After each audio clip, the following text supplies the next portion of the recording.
Live stream. Thanks for stopping by. Today we got a lot of things to go over, so let's just jump right in. So, as the thumbnail and title suggest, there was a pretty good interview with Cathie Wood from ARK Investment, and we had just talked about here yesterday as she had sold off some of her positions in Grayscale Bitcoin Trust. But this one, it was in 8 minutes. She broke down so much information. We had to do a double dose of Cathie and what she actually had to say. So before I jump into that, just so everybody knows, if you're not paying attention, I know a lot of you are, but looks like inflation's going down. So this is good news. I just rely on Ben to give me the information because I'm too lazy to look it up. But yeah, headline CPI, just kidding. Headline CPI, 3.2%. Looks like the expectation was 3.3, so we're down a little bit. And that's the government's expectation, so not too bad. And of course, CPI is at 4%. And of course, that strips out food and energy. And the expectation was 4.1%. So things are going in the right direction. Even trueflation, it looks like we're actually merging or coming and kind of closing the gap. So maybe somebody's right. Maybe we might actually hit a soft landing, but we'll see how that goes as time progresses. So that, of course, is the macro events. Everybody's happy, fantastic. This was fantasticer, I guess I could say. And this is Cathie Wood, head of ARK Invest. And of course, they are up right now for their ETF. And the ETF schedule is looking like this. Doesn't look like anybody's going to be approved this year. But, there was just a post just recently that all of these could have gotten approved within like the last 8 to 9 days. Don't know if that's going to happen, but we are patiently awaiting it. However, ARK21 shares, their final deadline is January 10th. And that will be their final deadline. I think it's interesting to see if the SEC bypasses them and says no, or approves every single one. And if they don't approve ARK, the next one will be BlackRock on March 15th. I just think to myself, wouldn't it be interesting if the SEC just bypasses ARK and approves everybody else? I don't know. Only time will tell. No one has a crystal ball, although there have been some reports that this is going to happen within 90% people confidence saying that it definitely will happen. We will see. But Cathie today, she talked a lot of things in 8 minutes. And one of the things she talked about a spot ETF as far as like retail versus institution, how likely the SEC is to actually approve. She even talked about why they haven't approved so far. And the thing that she said is exactly what I've been saying moving forward. And then, of course, the big thing that people talk about is, are we talking about buy the rumor, sell the news, and a couple of different things, and also about a super wallet. So I want to go over all these things in detail. There is 6 different pieces that I broke down, so you don't have to watch the whole 8 minutes. But this first part is spot ETF and the difference between retail versus institution. So first of all, let me stop my screen. And let me actually share this so you can actually see it in the tab itself. I want the audio to be crystal clear so you can hear this. So just take a listen. This first clip is about 20 seconds or so. So I think these strategies will be more probably institutionally focused. And then I think the spot coin Bitcoin ETF will be perhaps more retail focused. Is that something you want to do eventually? A spot Bitcoin? Yes. Yes. What's interesting about it is if you look at the pecking order, our filing is next in line. No, I know you're Oh, I know you're next in line. So yeah, I just wanted to bypass that real quick. Yeah, and again, it's very interesting to see what'll actually happen. So if the SEC is going to approve it, I think they have to really approve it in January. Because wouldn't it be interesting though, them just kind of bypass ARK and just go, okay, everybody else is approved. That we'll see.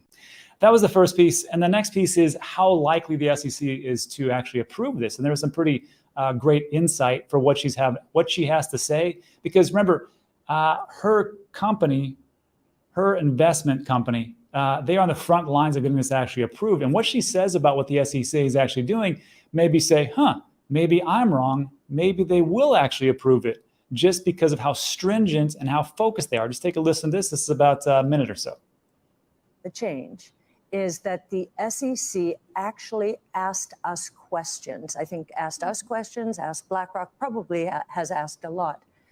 Whereas before, our filings were just rejected outright. Hand. Okay. So that is movement. That is significant. And, over the years, I've gotten to know the research people at the SEC, and I'm very impressed. And I was impressed by the questions they asked us, too. So What were the kinds of questions they asked? A lot of them were very technical. They're all about protecting the consumer. And, of course, the showstopper, at least from Gary Gensler's point of view, is he thinks Bitcoin can be manipulated. And, this is a decentralized, transparent network. You can follow all the activity online. It's highly unlikely. It had to. And she's right. It is highly unlikely. And that is a lesson actually for Senator Elizabeth Warren, as she brought that nonsense to Congress, where she said that all the different terrorist groups, especially Hamas, was actually being funded by crypto and digital assets, and they were using a ton of it. And I said, I've been saying this for years, that if you're going to do anything as far as like illegal, and as far as like if you're like a cartel or a legal operation or a terrorist, the dumbest place you could possibly do that is on an open, immutable ledger for everybody to see. But hey, that's just me. So again, like when she talks about these things and she's saying that, hey, they're being very stringent. They're really asking us some really smart questions. They're trying to get us to give them the best feedback. And these researchers are very precise and concise in what they want to see. And I think to myself, and we all know my position here. My position is I don't think it's going to be approved because it hasn't been approved. And I've talked about this at length because I think Gary works for the White House. He works for the Biden administration. The Biden administration actually hates Bitcoin and cryptocurrencies, digital assets. There's been multiple reports that have come out.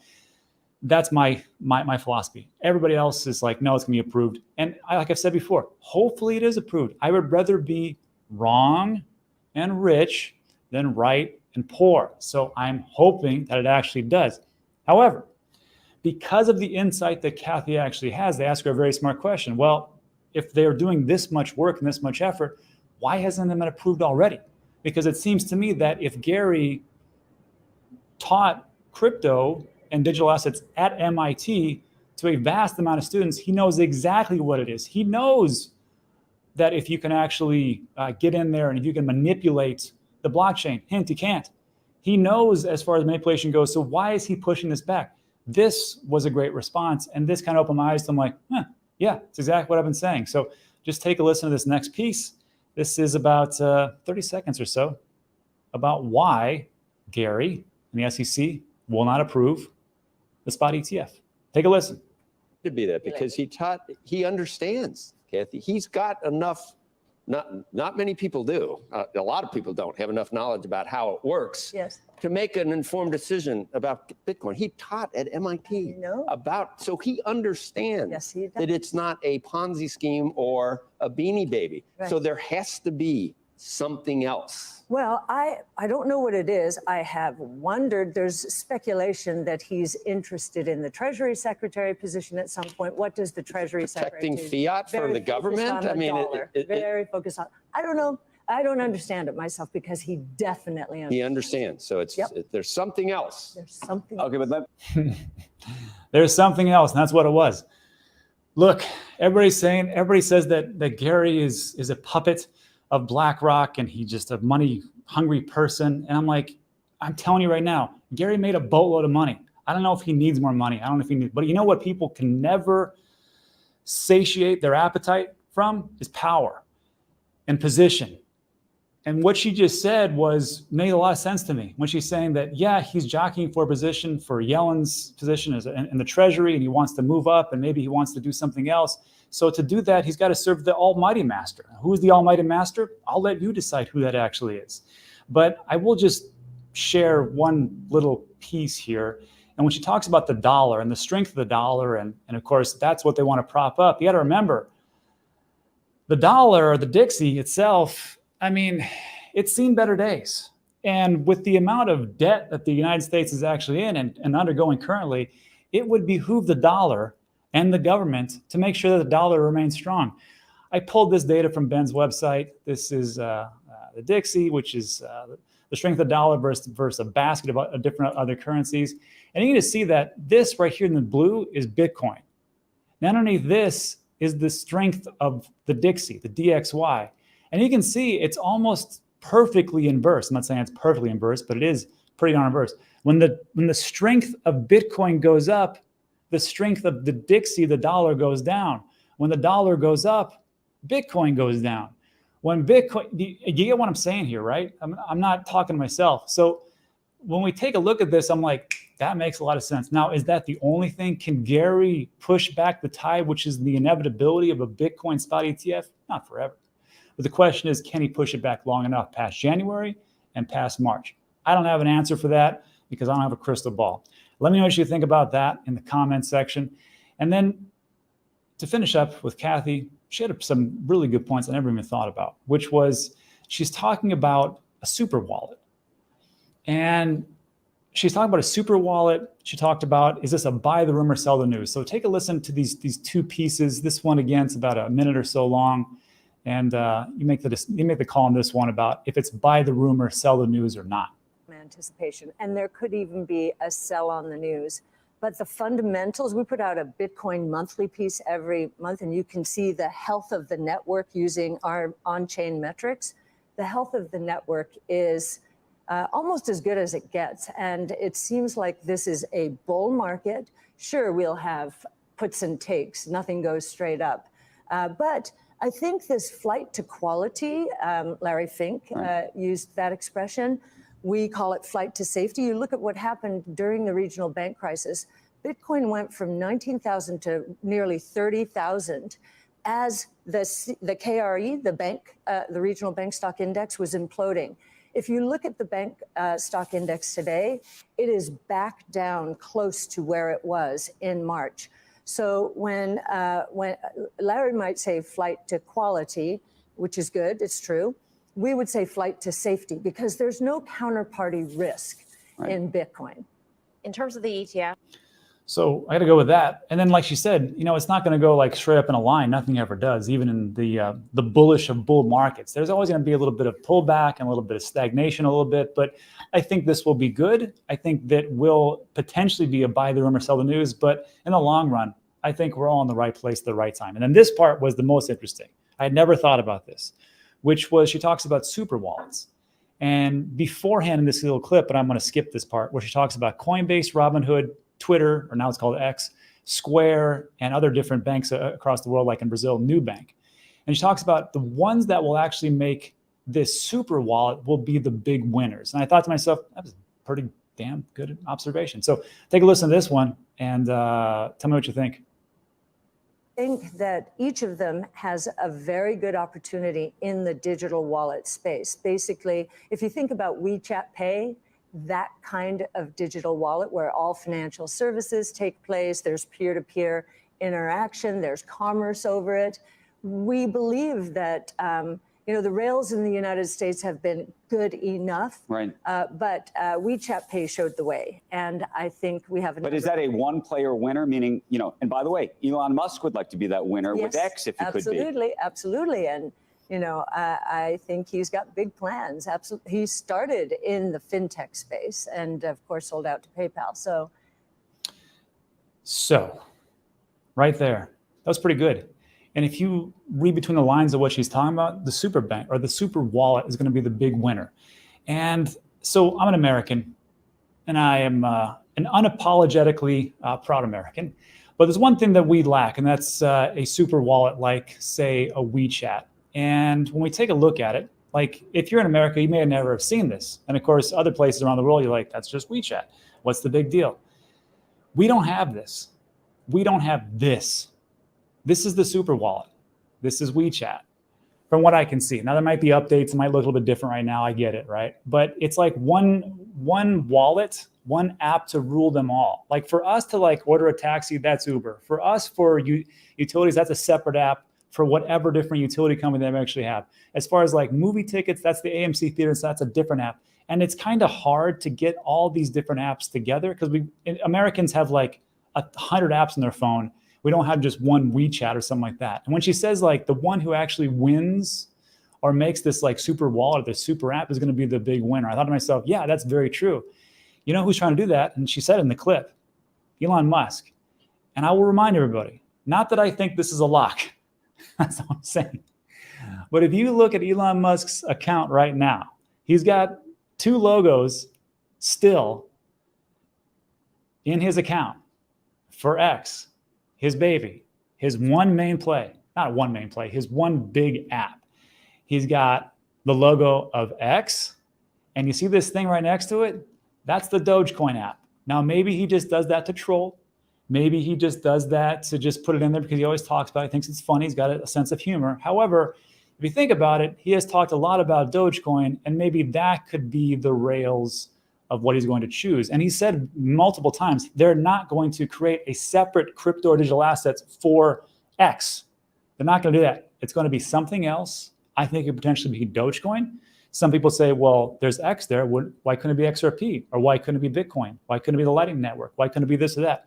It could be any of those things. I'm just saying, to me, it's just interesting of what he has here moving forward. And maybe that's something for you to look at as far as like doing your own research and all that good stuff. So then to finish up, and this was, I think, one of the more interesting parts was this, because everybody asked me the same question. What about altcoins? What about the altcoins? What should we get into? Well, Cathie's going to tell you right now, as far as everything outside of Bitcoin and what they're looking at. And I thought this was pretty telling about which winners they're picking. So this is about a minute and a half or so. Just take a listen. Whoops, 7-0. There. Sure. The reason we have focused as much on Ether, Ethereum as we have is we think, that is the smart contract network. That is the decentralized finance network. So Bitcoin and Ether, anything beyond that? Well, there are infrastructure players. Solana is doing a really good job. I mean, if you look at Ether was faster and cheaper than Bitcoin in the day. That's how we got Ether. Solana is even faster and cost effective than Ether. So, there are infrastructure plays. We do believe Web3, digital assets. That's a big idea, actually. Digital assets with property rights. First time ever online that we're seing property rights. Do you think that some bears with Bitcoin have said, okay, there will be a Bitcoin 2.0 that someone comes up with? I don't know whether there's something more perfect. There were so many. Is there anything more perfect? Can there be something more perfect than Bitcoin? I think most people understand that Bitcoin is the money revolution. This is the first global. A lot of people don't understand that because they haven't read anything about it. Right, private, so no government oversight, digital, very important, rules-based monetary system in history. And Art Laffer, my professor, mentor, and friend, when we did our first paper on and took our first position in Bitcoin in 2015, when he understood what this was, he said, I've been waiting for this since they closed the gold window in 1971. So let's talk about. Yeah, so there's a couple things to unpack. I'm going to start in reverse. What you talked about, the last question was, is there going to be something better than Bitcoin 2.0? Is that going to actually come about? There could be a Bitcoin 2.0. There could be, and we see it. There's Bitcoin, the transactions per second, I think is 7 TPS. It's super expensive to use. And we can't use it for transactions right now. And people say Lightning Network and so on and so forth. Yeah, great. But as far as like what it is, I think it's more of a pretty good store of value. It's something to keep into your portfolio. When people say, is there something that's going to come along and just knock it off? In 2000, remember, this was white paper 2008, Genesis block 2009. When this all happened and people got into it, it wasn't battle tested. So people could just say, yeah, we could just create something like that. It was the same. It's not the same thing, but it's the same type of mentality when the internet came about and we had 1,000 different browsers and 1,000 different search engines. Why would I use Google when I have Ask Jeeves or these other like 30 different ones? Which ones are the ones that's going to actually make it? We didn't realize it was until the actual winner emerged, which was Google.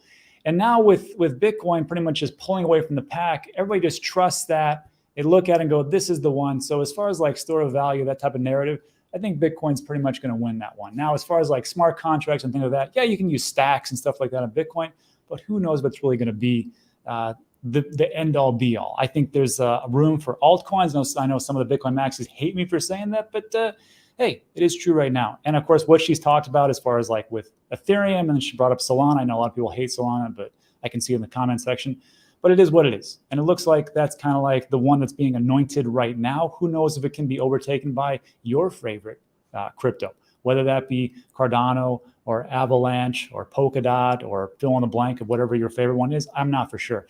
But for that, I can see that it looks like we're going in that direction. It looks like it's a Bitcoin, Ethereum, Solana type of train, and we'll see if it ever gets derailed. And then last thing I will just say like this, when she talks about digital assets, and she talks about, to actually have real ownership of those things. I just wanted to throw this in here. This is from Crypto Stash, and this just came out like 30 minutes ago, or an hour ago or so. Disney is getting together with Top Shot, maker from Dapper Labs, and they're going to be doing NFTs for Star Wars and Pixar and things like that. So like these digital assets, these collectibles that you can have, you can own, you have digital collectability. It's right there on the blockchain. I think this is going to be, again, people, they look at NFTs and go, this won't happen, but there it is. So let me know what you think about that in the comments section. And then the last piece I will say is, if we're going to talk about NFTs, and she talked about it as far as digital assets, we got to talk about Web3. And even though I've talked to, and I've said this before, I think that gaming is going to be, there's going to be two big pushes in the next bull run. It's going to be AI and it's going to be Web3 gaming. But you have to understand, not everything's going to make it. This was a great article by Decrypt about why crypto games are switching chains, or they're just calling it quits because they can't keep up with it. I'm just going to skim over this real quick. There was, in 2022, just last year, there was 157 blockchain games that were stopped. You know why they were stopped? Because the fees were too much. The different chains that they picked told them that they could do things and they couldn't do things. Or the last thing is they just run out of funding. And a lot of these games we think are going to be awesome. They just don't materialize because of those different things I just talked about. And this was something I did not know. I'm glad they put this out. You know the difference between a AA and a AAA ranked game is? Well, this is it. Games define AA as a studio with about 10 to 25 million in funding. AAA studios are those with over 25 million in funding. Now we know exactly what it is. Thank you. I had no idea those were the two parameters and criteria for that. And it talks about, different ones and how many there actually is. And as far as like AAA ranked games, rated games right now for Web3, it's only 1%. Most of these are indie games or small different companies are kind of building from the ground up. And we'll see how it goes. But it talks about how like a lot of them have jumped off Ethereum, and they have adopted Ethereum compatible side chains. About 81% of current blockchain games, 81%, use a non-game focused layer one. What's that? So let's see, 74% of games are choosing an Ethereum virtual network, EVM. Solana's virtual machine comes in a distant second, making about 10% of games. I think Star Atlas is being one of those. That would be a AAA game. But here's what they're using. Ethereum sidechain Polygon, top choice. Then Binance Chain. Then Solana, Immutable, Avalanche, and Arbitrum. So if you're like, I don't get the whole gaming thing, Rob, well, you can get exposure to that just by maybe dabbling into these types of sidechains or layer twos, or completely different layer ones. And Polygon is the clear leader right now. I don't think it's going to be. Binance Chain, Ethereum, Solana, Immutable X, Avalanche, which just had a major pump, Arbitrum, Wax, Sui, and Ronin, a bunch of other ones down here. So then I just wanted to bring this to everybody's attention because I'm always looking for like, what's the next big thing? And I asked myself, well, why are they jumping? Let's see. Games migrated to Polygon, Immutable, and Arbitrum in large numbers. 60% were layer ones to layer two. That's not what I'm looking for. So this is it. So why are games migrating? Any developer, Reinhard Weyers, creator of Untitled Platformer, Game Watch 21, he said it was time to move to a gasless chain, one without transaction fees, and migrated his game to Scale. Has anybody ever heard of Scale? Me neither. Hold on one second. Wire noticed that players started actively trying my game more, with some sticking around for quite a while. Let's see. Mighty Action Heroes and Pirate Nation, they moved from Polygon to Arbitrum. Yeah, this was it. And why? Why did they do that? Because the developers were paying $3,000 and $4,000 a day on gas. That's a lot if you're trying to like bolster up your company or your game. It was preventing us being able to scale the game. So again, if you're looking for like maybe the next big thing, if you want to get all de-Jenny, Polygon's up in the lead right now. I don't know what's going to last, but I would start looking again. Solana, Immutable, Avalanche, Arbitrum. And that thing they called Scale. And I took a look at, I'm like, I never heard of Scale. Gasless, I don't know how this works. So I'll have to do my own research. But Scale itself, right now it's under 3 cents. And I was looking at it. Let's see here. The last 24 hours, it's taken a hit like everything else. 7 days looking pretty good. 14 days. Look at that. Not bad. 30 days. Okay. It was below 2 cents. 90 days. All right. 180 days. But I take a look at the max. You know, at one point it was 82, 84 cents. So anyhow, just something to look at. Maybe that would interest you. And that's it for today. So look, that went a little bit long. Sorry about that. A lot of good information I felt from Cathie. But that's it for today. Like today's video, give it a thumbs up. Consider subscribing. Everything we talk about is pretty time sensitive. But that's it for the news part. Now if you want to stick around, we'll do a quick Q&A as long as my back can hold out. And we'll go from there. But you got to go run. Thank you so much for stopping by. I do appreciate it. Now let's get into a little Q&A. Speaking of degens, hello, crypto golfer. That's good. Flare Airborne has an infinite supply. No uncertainty where the chain is going, just like ETH. Poor design choice, just keep it in beta. Yeah, I don't know if we're talking about Solana there. I'm not for sure. But yeah, people, you either love Solana or you hate Solana. It's almost like Cardano. You either love Cardano or you absolutely despise Cardano. There's always those, there's like no in between. Oh, I didn't know this. Shaolin. Using WeChat was great. Message friends, send people money, pay for a coffee, an Uber, pay rent, utilities. That's crazy. I never say something bad about the government and it gets all taken away from you. So yeah, somebody said that WeChat is a way for the Chinese government to spy on their citizens. Look, we're all being spied on. Every one of us. If you're on social media, somebody's collecting your data. If you have an Alexa, trust me, it's listening to you. And I even saw like a report that sometimes different cars, they have a microphone on, they're listening to you right now. Not to freak you out, but that's just the way it is. So like, if I could get an app like that's going to spy on me, what's the difference between everything else that's out there? I just wonder how much privacy I'm going to have in the future. Yeah. Jake today says, I own Scale, learn and earn from the camera. Ooh, look at that. Flare Airborne says 90% of transactions are internal votes. The chain is already bloated. The more users the chain will be centralizing minority is. Now that Flare is talking about is Solana. And yes, it's true. If you look at, let's see. I think it's Solana scan. Yeah. So let's be fair. He is right. Solana scan or solscan.io, if you come down here and look at TPS, transactions per second, it looks pretty fantastic, right? Everything's cool. But you're like, what are these purple ones and what are these teal ones? Well, the purple ones are true TPSs and the teal ones are the voting transaction per second. That's 85%, 90% of what's going on every day. So yeah, there's not like people say, well, there's so many TPSs. Well, it's true, it is, but there's not a lot of things going on, just a bunch of voting. And it's one of two things. First, it does show it can scale. At least it can go up to 3,000, you know, good for that. And they're saying it's, you know, when this Fire Dancer comes out, it can be up to 1 million. So we'll see if that's true. But yeah, as far as this goes, yeah, the TPS, it's a bunch of votes. Got a point. It's true. This one. Scotty says, soy Lana breaks too often. Pulse chain 100% of the time. Look, how many times this year has Solana gone down? Can someone tell me that in the comment section? Because from what I understand, it's 0. Now, last year, I think it was like 5 or 6 times. True. But, hey, you know, these things happen. And hopefully they fixed it. I mean, do you remember this?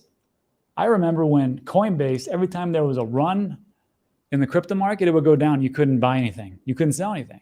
And that was just how it was because that was Coinbase. Have you guys noticed it going down lately? No. Infrastructure, they've actually worked it out. Yeah. How much soul do the VCs have left? You know, this is always a thing about it. And I'm not going to defend Solana. I mean, it was a VC coin, let's be honest. I met a couple of people over at Korean Blockchain Week, which led me to believe there might have been a little hanky-panky going on with what they did. And I will only say that because I don't want to be sued. So with Solana, I mean, look, here's the thing about VCs. They got a boatload of money. So they probably got in early, and then they rode it all the way up. And then once it started to spiral out of control at 250, they probably sold a bunch of it. And they probably dumped on you. Probably dumped on me. They dumped on everybody in retail. Then it goes down, and people can actually buy it up. And here's the thing. We would like to believe that retail are the only ones that are buying Solana. That's ridiculous. I guarantee the same VCs that dumped on you probably bought it up around 11, 12, 13, 14 bucks. They're going to ride it back up. They're going to dump on you again. That's just how it goes. The question is, it's like that scene in The Good, the Bad, and the Ugly, when they're all looking at each other and they're looking in and they're saying, okay, who's going to fire first? It's the same thing with this. It's a zero-sum game. Who's going to dump on who? And that's up to you to decide. I'm not your dad. All right. Let's see. Thank you.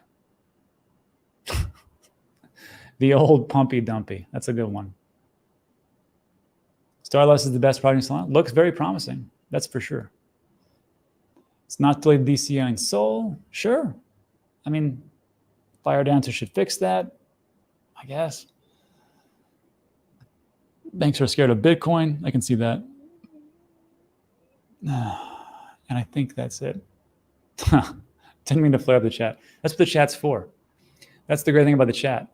The great thing about the chat is I don't ban anybody. Unless you are a straight up scammer or say something that's like super derogatory. It's all a discussion.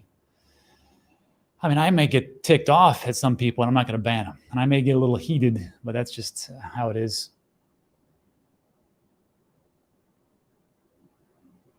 Eric Ali, why do you think Gary's hesitating giving approval to spot ETFs? We talked about this in the beginning. Watch the replay, but it basically comes out of this. I think Gary's jockeying for position, and I don't think he serves the BlackRocks. I think he serves the White House.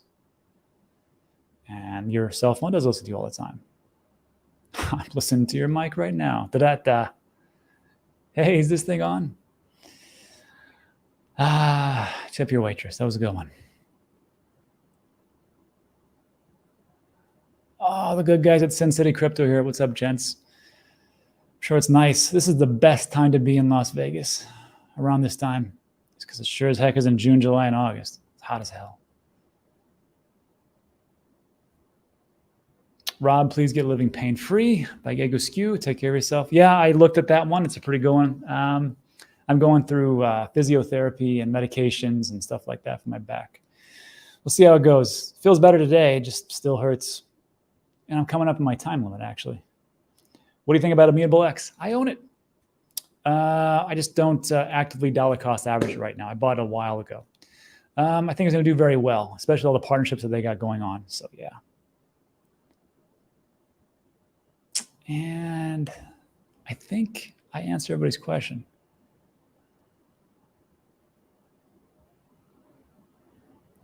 What's your favorite gaming infra or info? My favorite gaming info is Crypto Stash, Johnny Hustle, Kagi, and Classy Crypto, or Jesus. So, but that's it for today. So look, everybody, coming up on my time limit for my back. It's about to give out. That's it for today. So thanks so much for stopping by. I appreciate it. Like today's video, thumbs up, subscribe, all that good stuff. And last thing I will say is, I know everybody's watching the markets as they start to escalate and everybody thinks they didn't buy enough. Just remember, you did your best and you bought enough. So just be happy with what you got. That's it for today. Thanks, everybody. See you on the next one. Have a good day.